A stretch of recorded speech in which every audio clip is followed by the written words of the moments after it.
That कि सब to earn goodwill के साथ जो है Maithili Sharan Gupt being police officer also learned and thinks about so many things, so it is not something like that, right? It is just to convey that how we are going to transform this nation, including defeating each and every politician of the country. किसी भी राजनीतिक party का कोई भी राजनेता नहीं जीतेगा, ये मैथिली शरण गुप्त का कमिटमेंट है। यदि आप अच्छे भारत का संकल्प ले पाएंगे तो, और यदि आप अच्छे भारत का संकल्प नहीं ले पाती हैं तो डॉक्टर रेखा, मैं आपसे पूछना चाहता हूं कि आपको अच्छा भारत क्यों मिलना चाहिए? मुझे अच्छा भारत इसलिए चाहिए क्योंकि नहीं, आपको तो चाहिए, नहीं देखिए, मैं आपसे कंडीशन लगा रहा हूं कि मैं आपको सिर्फ ये कह रहा हूं कि आप सिर्फ अच्छे भारत का संकल्प लो और छोटी सी प्रक्रिया बता रहे हैं, उसका पालन करोगे तो सत्ता का ताज भी आपके सिर पे होगा और महापरिवर्तित भारत मिल जाएगा। यदि आप अच्छे भारत का संकल्प भी नहीं ले सकती हैं तो I am of the very positive and firm view, you don't deserve to get अच्छा भारत। अच्छा भारत का संकल्प तो लेना पड़ेगा ना बस। करेक्ट।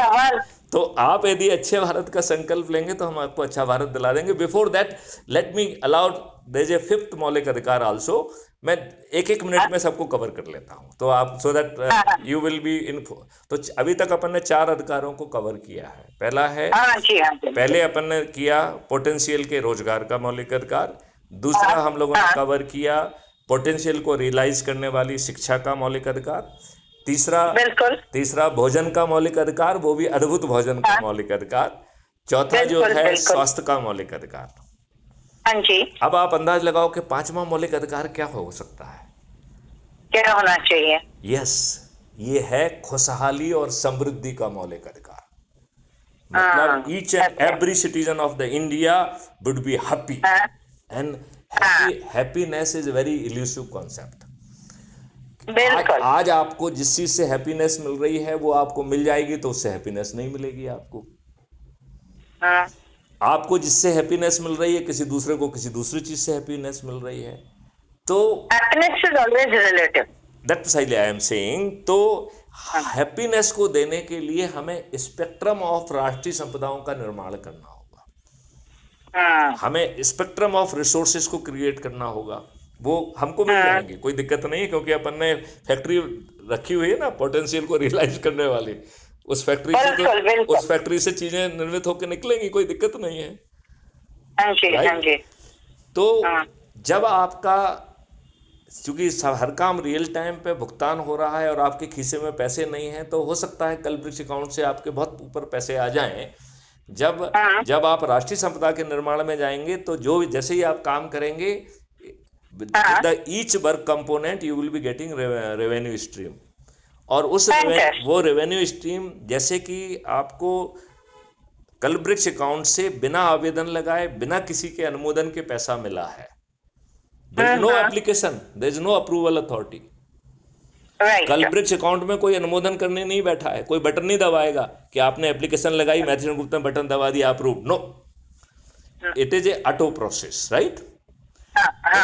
ऐसे ही जब आपको रेवेन्यू स्ट्रीम में पैसा आएगा तो इसी ऑटो मैकेनिज्म के साथ वो कल्ब्रिक्स अकाउंट का पैसा वापस चला जाएगा। आपसे कोई नहीं पूछेगा कि डॉक्टर रेखा मैं जो पैसा जाना है आप बटन दबा दो तो मैं जाऊं वापस, तो वो आपसे नहीं पूछेगा, it will go for itself. Okay. तो इस पूरी व्यवस्था में जब आपका कल्ब्रिक्स अकाउंट का पैसा पट जाएगा, ये अपन मान लेते हैं बहुत सारा कल्ब्रिक्स अकाउंट का पैसा आपके ऊपर आ गया, तो पट जाएगा धीरे धीरे अपने आप, और जब वो पट जाएगा तो आप समृद्ध होने लगेंगे, तो खुशहाली भी मिलेगी और समृद्धि भी मिलेगी, राइट। और वो भी मौलिक अधिकार के तहत मिलेगी। ये 5 तो मौलिक अधिकार हो रहे हैं। फिर प्रशासनिक व्यवस्था बदल रही है। आज की प्रशासनिक व्यवस्था लाट साहबी है, अंग्रेजों की है, जिसके हम IAS IPS ऑफिसर लाट साहब हैं विथ नो अकाउंटेबिलिटी। ये सनातन टाइप की ही प्रशासनिक व्यवस्था होनी जरूरी है। ये सब रियलाइज में लाना है। डॉक्टर रेखा प्लीज जो है ना शब्दों के जाल से बाहर निकलिए। इसमें the best component from wherever it is available they will come. Yes. So उसको उसको शब्द जाल में बांटेंगे तो लोग शब्द को कॉन्टेस्ट करेंगे, इसलिए शब्द जाल में नहीं बांधना है उसको। Okay. हमें शब्द जाल से थोड़ा सा बचना है, क्योंकि every word is coming with a baggage. I want baggage free arrangement. इसलिए कोई कहता है सोशलिज्म कैपिटलिज्म, ऐसे कि भाई you want to come with the baggage. The moment you will say communism, the moment you will say socialism, the moment you will say capitalism, it will come with its baggage भैया। Okay. इसको एक गाना है ना कि प्यार को प्यार ही रहने दो, कोई नाम ना दो। तो जो व्यवस्था जैसी है उसे वैसे ही रहने दो, बिना नाम के भी काम चल ही रहा है ना। बिल्कुल 100%। राइट, क्योंकि the moment you will assign a name, it will be having its own baggage of the past. हम अपने उसको उस बैगेज से लोड नहीं करना चाहते, but that's the only reason, that's why we are having little reservation about the name you are talking of, that's all. I mean otherwise you are talking very sensible, but मेरी reservation इस भय से पीड़ित है basically. नहीं, और वो भय मैं समझ सकती हूँ। जी जी जी जी। तो अब ये प्रशासनिक व्यवस्था जो है ये लाटसाबी नहीं होगी, ये लाटसाबी, कोई बॉस भी नहीं होगा। डिसीजन मेकिंग के लिए लेवल्स होंगे, लेकिन नोबडी इज बॉस। जैसे ही आप काम करोगे, आपका पेमेंट शासन के खजाने से नहीं आएगा, जिस व्यक्ति के काम करोगे उसके खजाने से आएगा। उसके पास नहीं होगा तो कल वृक्ष अकाउंट से आ जाएगा, तो डोंट वरी अबाउट इट। तो आप जो भी काम करोगे, किसी न किसी का तो काम कर रहे हो ना, बिल्कुल, तो उसके अकाउंट से पैसा आएगा। नहीं होगा तो कल वृक्ष अकाउंट से आ जाएगा। तो कोई बैकएंड कोई प्रॉब्लम नहीं है कि बेचारा गरीब क्या करेगा, तो यहाँ कोई गरीब का कोई चक्कर ही नहीं है। राइट। अच्छा, आप जैसे ही काम करेंगे, आपके कंपोनेंट के 4 जो है वैल्यूएशन होंगे। एक है कि उसकी प्रोफिशिएंसी क्या है, how fast you have done it. आपकी वेशभूषा और व्यवहार क्या है, ये भी कैप्चर किए जाएंगे। अज्यूम करिए कि आपका जो एक कोफिशिएंट है या जो है वो 0.7 आया, राइट, फॉर एग्जाम्पल। तो 1000 रुपए का आपको पेमेंट मिलना चाहिए था, और 0.7 कोफिशिएंट के कारण आपको 1000 की जगह 700 रुपए मिलेंगे। तो आप पूछेंगे 300 रुपए कहाँ जाएंगे? तो वो 300 रुपए आपके ही अकाउंट के ट्रेनिंग खाते में जाएंगे, क्योंकि आपको ट्रेन करना है ना। आपको ऐसे थोड़ी रहने देंगे 0.7 पे, आपको तो 100 पे ले जाना है हमें, और वो भी आपके ही पैसे से। बात समझ रहे ना? तो दैट्स हाउ इट इज ली।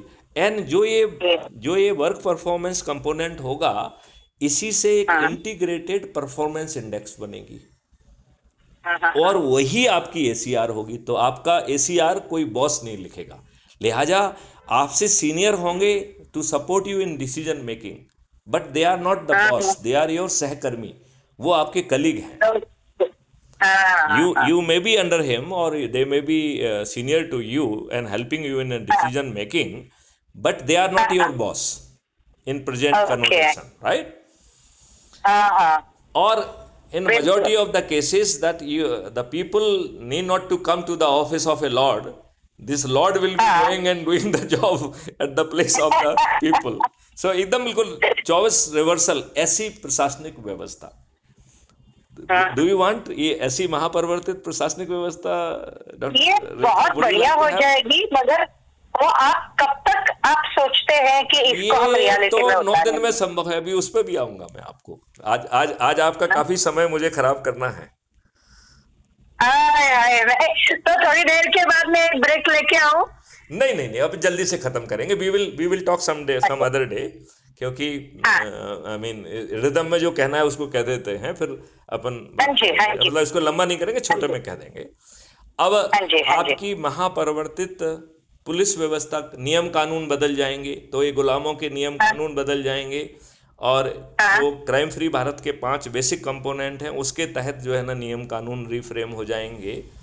और वो बड़े सिंपल हैं, हम ज़्यादा चेंज नहीं करेंगे, धीरे धीरे करते रहेंगे, लेकिन अभी बहुत कम चेंज करेंगे। तो अभी 5 सर्टेनिटी के लिए पहला नियम तो ये रहेगा कि आपको अपनी रिपोर्ट लिखाने थाने नहीं जाना होगा। तो जैसे आपने बटन दबाया था तो एक हेल्थ वॉलंटियर पहुंच गया था, हो सकता है वो हेल्थ वॉलंटियर में भी a multi trained person, he may be your crime volunteer also. Fantastic. Right, so he is trained, यदि वो दो चीजों का वॉलंटियर है तो he is trained in both, right.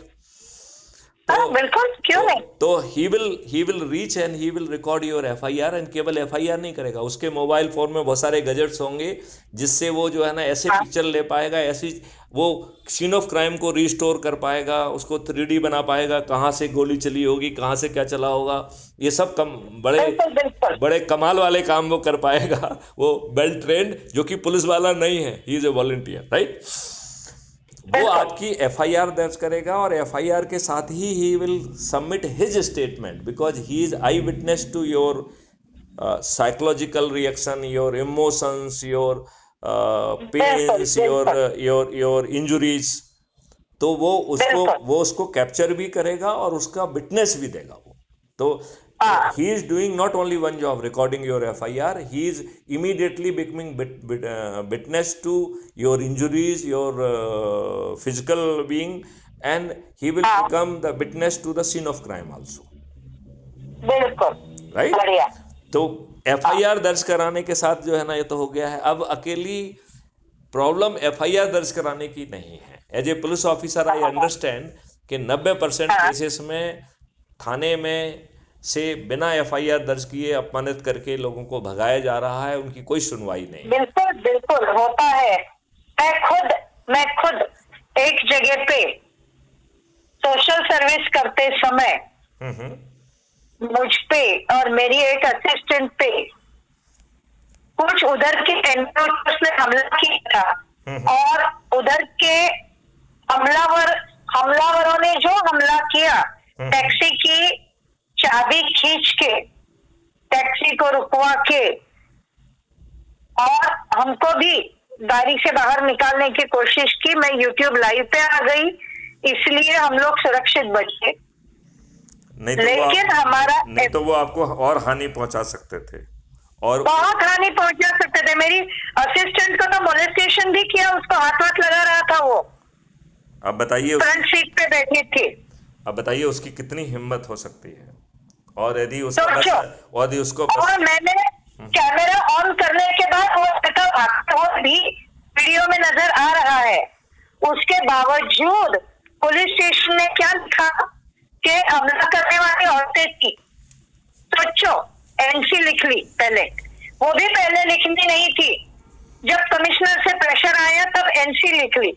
उसके बाद वापस से हम गए और फिर जॉइंट कमिश्नर ने लॉ एंड ऑर्डर के उनको DCP को बोला कि डिपार्टमेंट की नाक मत कटवाओ।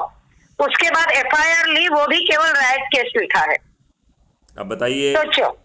तो एक प्रॉब्लम और वो भी ऐसी व्यक्ति के लिए जिसने पुलिस डिपार्टमेंट के साथ महिला दक्षता समिति में 15 साल तक काम किया है।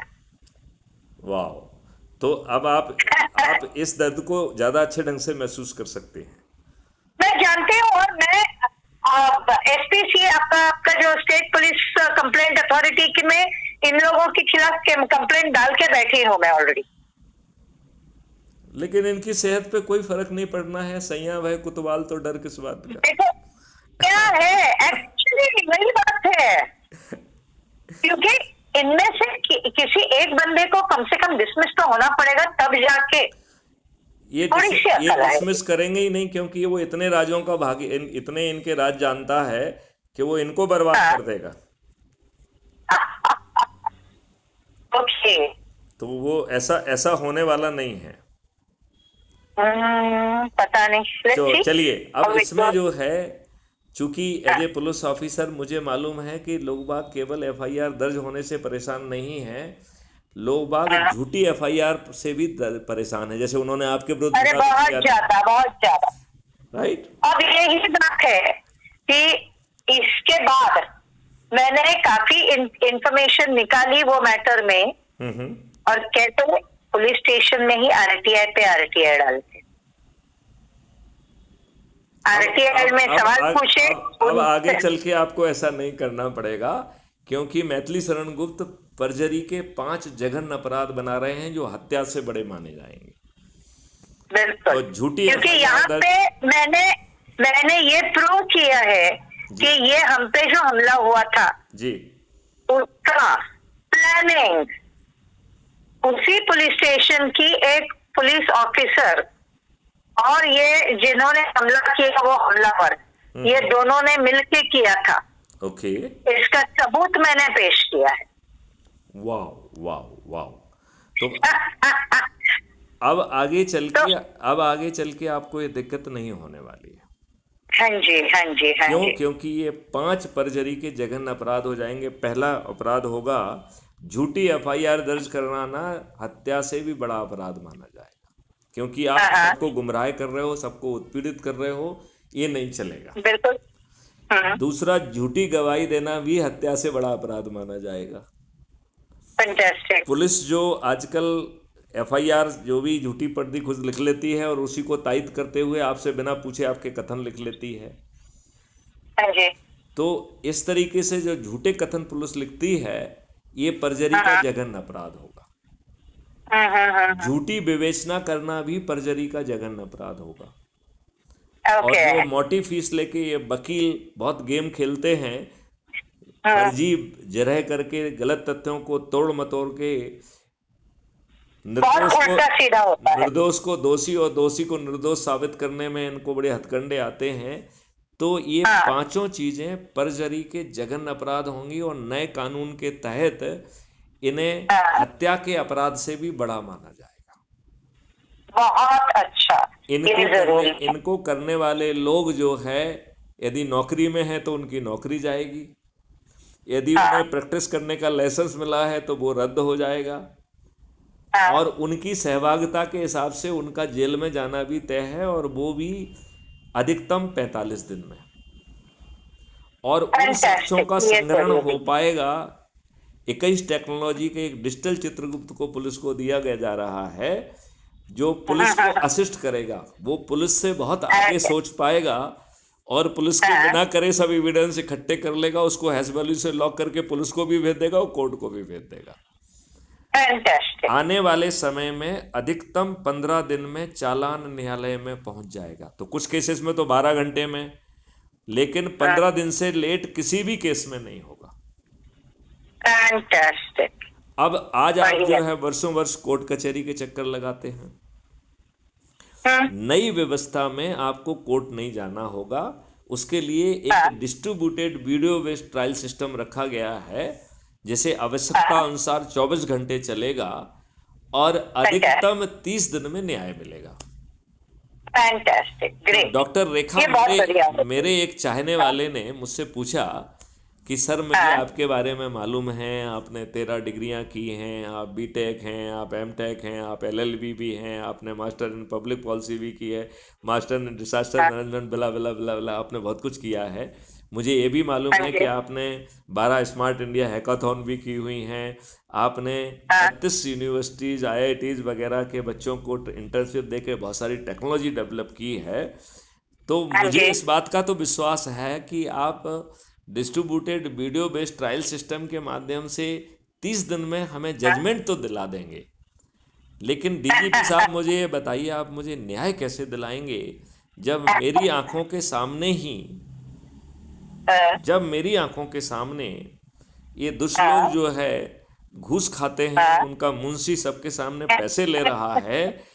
तो डीजीपी साहब मुझे ये बताइए कि क्या आप इनके दिमाग में घुस जाएंगे, आप मुझे न्याय कैसे दिलाएंगे? तो रेखा जी, जो मैंने जवाब उनको दिया वो मैं आपको बताऊं? बिल्कुल बिल्कुल बताइएगा। तो मैंने उनको कहा कि देखिए, मैं 3 साधारण से उपाय करूंगा और फिर आपसे पूछूंगा कि आपको न्याय मिलेगा कि नहीं मिलेगा। बोले अच्छा साहब, ऐसे क्या उपाय कर देंगे, इतने सालों में तो ये हो नहीं पाया है, आप क्या जो है ना ऐसा कर देंगे? मैंने कहा सुन लीजिए, यदि आपको लगेगा कि हाँ न्याय मिलेगा तो फिर बता देना मुझे न्याय मिलेगा कि नहीं मिलेगा। तो बोले बताइए। तो मैंने कहा सबसे पहले contempt of the court act repeal कर दिया जाएगा। नंबर 2 पे अभी जो एक अपील है इसको 2 अपील बना दी जाएगी। तो अपील अगेंस्ट द जजमेंट होगी और दूसरी होगी अपील अगेंस्ट द जज। अब आप समझ गए होंगे कि हमने contempt of the court act क्यों खत्म किया, क्योंकि दूसरी अपील नहीं हो सकती है contempt of the court act के होते हुए। तो कॉन्टेम्प्ट जो है कॉन्टेम्प्ट ऑफ कोर्ट एक्ट को ख़त्म करके फिर इस सेकंड अपील का प्रावधान किया गया है। अपील अगेंस्ट द जज है, और इस अपील अगेंस्ट द जज की प्रक्रिया क्या है कि इसमें डायरेक्ट चार्ज लगाया जाएगा कि ये जज महोदय देखो ये साक्ष्य था जिसे आपने नज़रअंदाज करके गलत निर्णय दिया, देखो ये साक्ष्य था इसको आपने नहीं देखा गलत निर्णय दिया, ये साक्ष्य था आपने नहीं देखा गलत निर्णय दिया, ये साक्ष्य था आपने नहीं देखा गलत निर्णय दिया। और वो जज महोदय खुद कटघरे में खड़े होंगे और बड़े बेंच के सामने ये प्रकरण चलेगा और इन जज महोदय को अपने जजमेंट को डिफेंड करना होगा। यदि ये अपने जजमेंट को डिफेंड नहीं कर पाए तो ये डी पैनल हो जाएंगे। तो डी पैनल का मतलब है कि वो पैनल में नहीं रहेंगे, जज नहीं रहेंगे। इसका मतलब है भविष्य में पार्लियामेंट में कोई महाअभियोग नहीं चलेगा। कोई गलत निर्णय कर दे और उसे डिफेंड ना कर पाए, बाहर हो गया, महाअभियोग की क्या जरूरत है। बिल्कुल राइट। अब तीसरा जो प्रावधान ये है कि आप डी पैनल तो हो ही गए हैं, साथ में आपको गलत निर्णय देने के लिए आर्थिक हर्जाना देना होगा जो इलाकों में हो। समझ रहे हैं? तो ये जो आर्थिक हर्जाना है ये लाखों में होगा। और चौथी चीज के तहत, जो चौथी चीज है वो बड़ी महत्वपूर्ण चीज है, वो है कि यदि आपकी आपराधिक संलिप्तता पाई गई तो अधिकतम 45 दिन में वो जज महोदय जेल में सड़ने के लिए पहुंच जाएंगे। तो आप डॉक्टर रेखा जी, मैं आपसे पूछता हूं, आपको न्याय मिलेगा कि नहीं मिलेगा? मुझे रेखा जी की आवाज़ नहीं सुनाई पड़ रही है, लगता है टेक्निकल कारण से वो शायद हमारे साथ नहीं है। तो जब अगली बात करेंगे तो मैं उनसे पूछूंगा। रेखा जी, क्या आप मुझे सुन रही हैं? तो आपसे फिर पृथक से संवाद करेंगे। और अभी इस वार्तालाप को यहीं पे विराम करते हैं। जय हिंद, जय भारत, वंदे मातरम, जय गुरुदेव।